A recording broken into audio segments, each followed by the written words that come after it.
अस्सलाम वालेकुम दोस्तों, उम्मीद करते हैं आप सब लोग ठीक होंगे। दोस्तों आज हम Dine35 टैबलेट की बात करेंगे। दोस्तों सबसे पहले बात करते हैं कि Dine35 टैबलेट के फ़ायदे क्या हैं और इसके यूजेस, साइड इफ़ेक्ट। तो दोस्तों बहुत सारे लोग इसको इर्रेगुलर पीरियड्स में यूज़ करवाते हैं और इर्रेगुलर पीरियड से मुराद ये होता है कि अगर आप लोगों को बाकायदा माहवारी नहीं आती तो इसमें इसको यूज़ करवाते हैं। और डॉक्टर्स की रिकमेंडेशंस ये होती हैं कि इस इरेगुलर पीरियड्स के दौरान अगर डिले हो जाता है, 5-10 दिन का ज़्यादा ओवर टाइम हो जाता है, तो उसमें इसको यूज़ करवाते हैं। सेकंड, अगर आप लोगों का चेहरे पर गैर ज़रूरी बालों का हो जाना, इसमें भी लोग Dine35 को यूज़ करवाते हैं।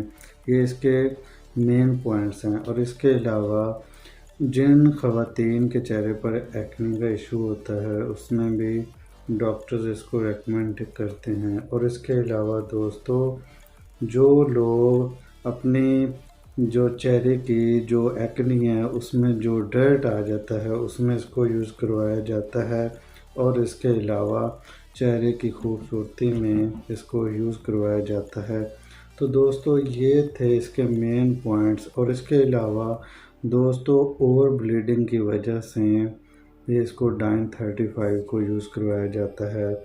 बाज़ लोगों में या ख़वातीन में डॉक्टर्स ये रिकमेंडेशन करवाते हैं मिसकैरेज की सूरत में, जिन ख़वातीन का मिसकैरेज हो जाता है उसमें इसको यूज़ करवाया जाता है।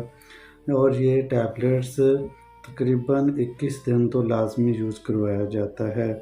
और डॉक्टर्स इसको डेली बेसिस पे 3 टाइम यूज़ करवाते हैं और वेट के हिसाब से करवाते हैं। तो दोस्तों ये थे इसके फ़ायदे, यूजेस। और अगर साइड इफ़ेक्ट की बात करें तो इसके साइड इफ़ेक्ट्स इसके इतने नहीं हैं, लेकिन जो लोग इसकी ओवर डोजेज को लेते हैं, मतलब ओवर टाइम यूज़ करते हैं, तो उनका चेहरा ख़राब होना शुरू हो जाता है। तो दोस्तों ये थे इसके फ़ायदे, इस्तेमाल, साइड इफ़ेक्ट्स। उम्मीद करते हैं आप लोगों को वीडियो अच्छी लगी होगी। वीडियो अच्छी लगी हो तो लाइक ज़रूर कीजिएगा।